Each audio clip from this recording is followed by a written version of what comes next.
Oi, meu nome é Darlan Renan de Oliveira, sou aluno da turma 14M1 da Escola Técnica Estadual Frederico Guilherme Schmidt. Oi, meu nome é Jefferson Schmidt, eu sou aluno da turma 3T1, também da Escola Estadual Frederico Guilherme Schmidt. Nossa professora orientadora é a Linamir Rodrigues da Rosa. E o nosso coorientador é o Adriano dos Santos. Nosso trabalho consiste em uma boia salva-vidas com controle remoto. A estrutura da apresentação do nosso trabalho é a seguinte: a gente vai começar pela introdução, depois vai no referencial teórico, a metodologia de pesquisa, a metodologia, o cronograma, os resultados, as considerações finais e as referências. Segundo pesquisas realizadas, em épocas de verão, os índices de acidentes por afogamentos crescem com enorme porcentagem no país. As praias são cerca de 70% vigiadas por guarda-vidas. Porém, nem sempre o resgate dos guarda-vidas são 100% efetivos, sem a ajuda de um material para locomoção ou então que possa manter a vítima sobre a água. Buscando solucionar esse problema, o trabalho em questão se refere a uma boia salva-vidas que seria controlada por um controle remoto que possa ser direcionada do lado de fora da água. No caso, ela seria movimentada por um motor elétrico e direcionada por um leme traseiro que possa dar direção para ela. O tema do nosso trabalho seria a boia salva-vidas controlada por controle remoto, e o nosso principal problema de pesquisa seria de como aumentar a segurança de um banhista perante um afogamento, levando mais rapidamente o equipamento de segurança até ele. O principal objetivo do nosso trabalho é desenvolver a boia salva-vidas controlada por controle remoto, que seja de ágil locomoção sobre a água, para auxiliar e até mesmo efetuar um salvamento em caso de um afogamento com maior velocidade. Os objetivos específicos do nosso trabalho seria aumentar a velocidade no salvamento, conseguir levar um equipamento de segurança de forma mais rápida e segura até a vítima, facilitar o salvamento em lugares de risco, desenvolver uma boia que possa auxiliar no salvamento de um afogado, assim também diminuindo os casos de morte seguidos de afogamento. Construir também uma boia capaz de efetuar um salvamento de forma veloz e segura, tanto para o salva-vidas também para o afogado. Estado da arte. Aqui fica o trabalho que a gente achou semelhantemente ao nosso. Depois que a gente já tinha iniciado algumas pesquisas sobre o tema, que a gente já tinha decidido o tema de que iria realizar o trabalho, a gente encontrou este trabalho que foi realizado por uma empresa lá em Portugal, mas o nome dela não foi divulgado, também eles não colocaram o trabalho deles para o mercado comprar. A única explicação que a gente achou sobre o trabalho foi um vídeo do YouTube e uma foto que resumia ali o funcionamento dele, porém estava tudo em mandarim.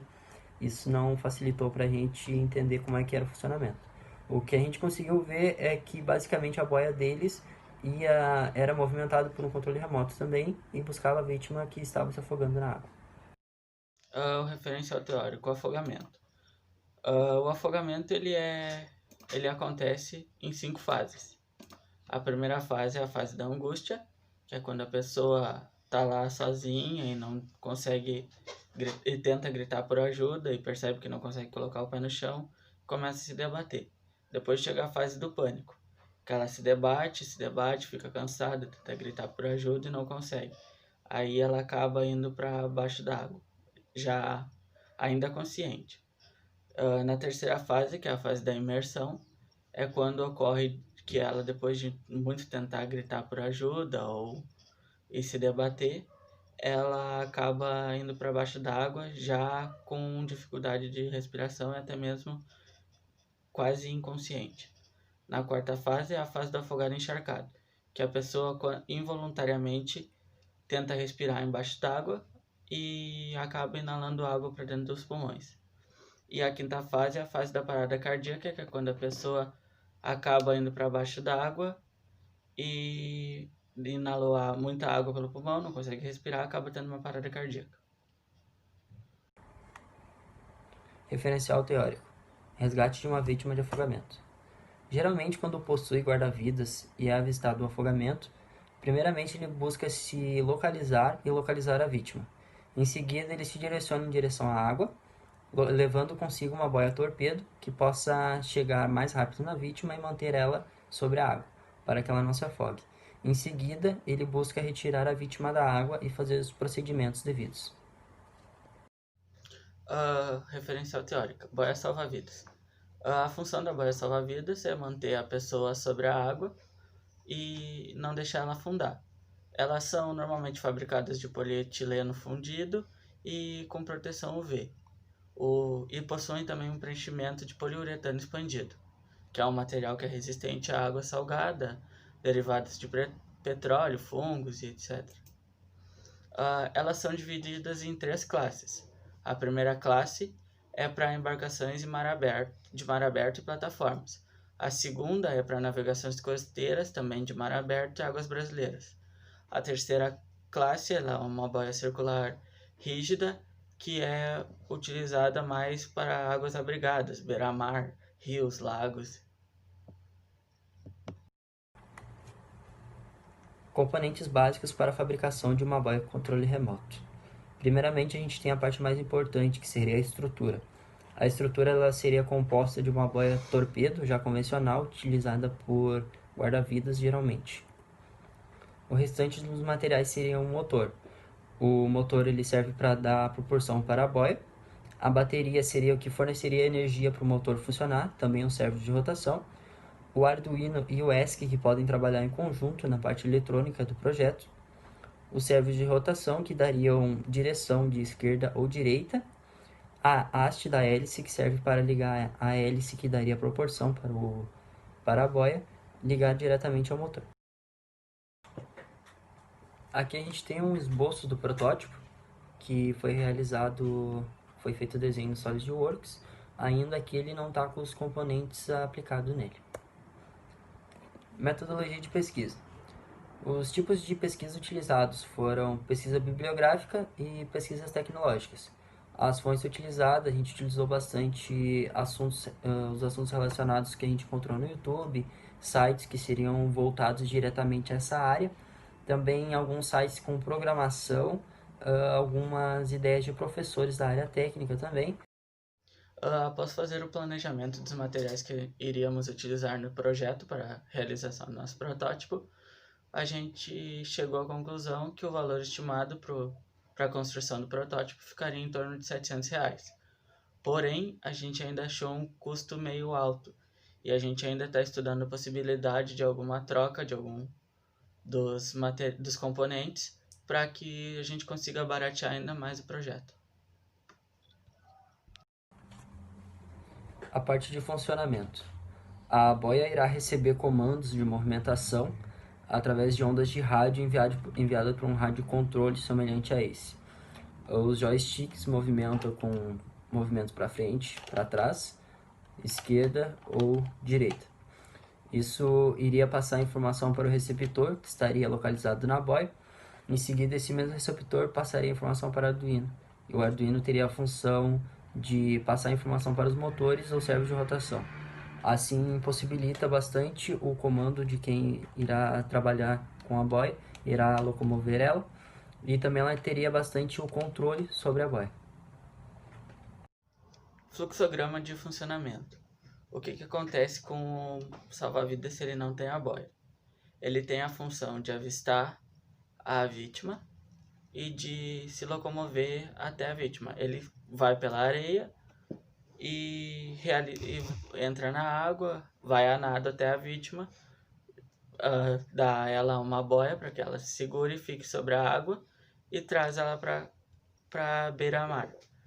Então, se ele tiver a boia, o que ele vai fazer? Ele vai ter a mesma função de avistar a vítima, porém, ele vai conseguir enviar a boia até a vítima para que a vítima se segure na boia e fique submersa e fique sobre a água até a chegada dele, evitando que ela fique submersa.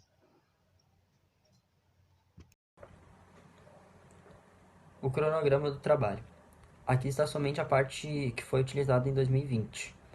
Em março a gente deu finalização ao resumo, que tinha sido iniciado em 2019, porém teve algumas alterações. Em abril a gente iniciou a fundamentação teórica e finalizou ela em maio. Em abril também a gente iniciou a metodologia de pesquisa, que durou até o mês de junho. Mesma coisa aconteceu com os recursos, que iniciaram em abril e finalizaram em junho. Em maio a gente deu início aos problemas observados, que se estenderam até o mês de agosto. Também iniciamos o cronograma, que se estendeu até o mês de junho. No mês de junho a gente deu início à elaboração do protótipo, que se estende até o mês de setembro. Considerações finais do nosso trabalho. Conforme o decorrer do trabalho, a gente encontrou dificuldades para realizar o protótipo. Visto que com alguns problemas e devido à pandemia, a gente não teria a obrigatoriedade de mostrar um protótipo físico e a gente não teria muito acesso à mercadoria para montagem dele. No início do ano a gente ainda buscava um método de fazer o trabalho meio físico, no caso que ele pudesse simular muito bem como seria o funcionamento dele. Porém, devido à chegada da pandemia, a gente acabou mudando e pensou em talvez fazer ele de métodos mais remotos, que seriam em plataformas online, que a gente pudesse elaborar e simular o funcionamento do projeto. Como foi sugerido até pela nossa professora, a utilização de softwares que simulassem o funcionamento. Depois de algum tempo que a gente tentou utilizar os softwares, a gente chegou à conclusão que seria muito difícil a gente aprender, porque a gente já não tinha mais tanto tempo assim, e também a gente teria que aprender, além de trabalhar com os materiais devidos para o projeto, a gente tinha que aprender a trabalhar com o que seria necessário para trabalhar com o software. Então a gente teria que aprender primeiro os materiais e depois juntar os materiais com o software para poder simular o funcionamento do projeto. Depois disso, a gente chegou à conclusão que seria melhor voltar ao método convencional, que seria elaborar o projeto como era inicialmente desejado. Assim que chegou perto da data da entrega da avaliação do trabalho, a gente chegou à conclusão que a gente não teria como fazer perante o tempo o projeto tanto físico quanto remoto. Então a gente optou por uma forma de fazer ele de uma forma mais demonstrativa, que simulasse mais o funcionamento da nossa ideia de como a boia ia se movimentar, a locomoção dela através da água e que ele fosse funcional. Nós gostaríamos de ter feito o protótipo na sua forma real, no caso utilizando os materiais e utilizando a própria estrutura da boia torpedo. Porém, não foi possível devido à chegada da pandemia. Também ele evitou um melhor contato entre a gente e os professores da área, que poderia nos ajudar e que era o nosso planejamento, deles nos ajudar muito nessa área, principalmente da parte elétrica e da parte de eletrônica do trabalho. Além disso, também o custo dos produtos subiu muito no mercado. Algumas lojas não estavam funcionando normalmente, algumas lojas online. Outras tinham um custo muito alto de frete e além do frete ser muito demorado. Então, isso acabou se tornando inviável para a gente montar o projeto em si. Então, a gente vai mostrar um pouquinho da parte que a gente vai fazer como simulação do funcionamento do trabalho. Como a gente falou, a gente buscou uma forma mais simplificada de fazer a demonstração de como seria o funcionamento do nosso trabalho. Aqui a gente pegou um exemplo, uma plaquinha de carrinho de controle remoto e fez a implementação de dois motorizinhos. Um que vai funcionar como servo de rotação, que vai dar a direção da boia, e o outro que vai funcionar como sistema de propulsão, que vai dar a movimentação para a nossa demonstração. Daí aqui tem o sistema de liga e desliga, e assim a gente vai implementar ele numa estrutura para demonstrar o funcionamento da nossa boia.